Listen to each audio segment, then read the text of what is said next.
Hi, my name is Eduardo Ochoa, and today I'm going to be presenting a statistical analysis of used car prices and especially car price depreciation with time and mileage. And we'll see other variables.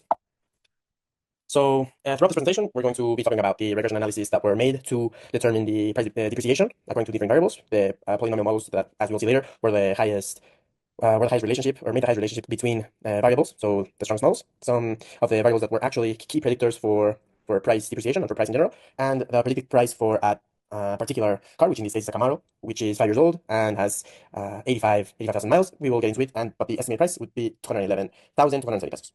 So getting into it, we have that the base for for car pricing is maximizing returns for the sellers. But even though buyers seek the best price they can get, so the influences that influence or the variables that influence this particular problem would be age, mileage, condition, and ownership history, which determine the market value. For both age and price, for the age, for the age variable when it comes to a price and to a price relationship, the older the car, the less expensive it's going to be. So it depreciates the price as the age goes up, right? And so we got that fixing these two values and plotting them, we got a best fit for a polynomial model where R squared was equal to 0.8655, giving us an R, which means the relationship between variables very high, being also a very good or the best model. For mileage and price relationship is just as before. As the mileage goes up, the price goes down. So higher mileage means lower price, and it's a downward trend. And as we can see, the R squared for this was also highest using the polynomial graph, and the R is even bigger than in the age relationship.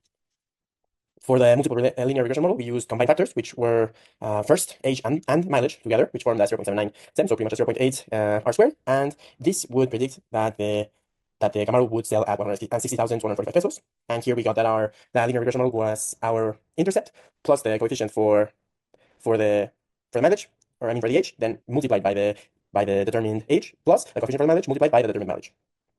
So for a final model and prediction, we got a car that was 5 years old. We got a mileage of 1,000 miles, an excellent condition, and therefore the predicted price was 211,270 pesos, given that the condition was taken into account in the model, bumping the price up in this multiple model.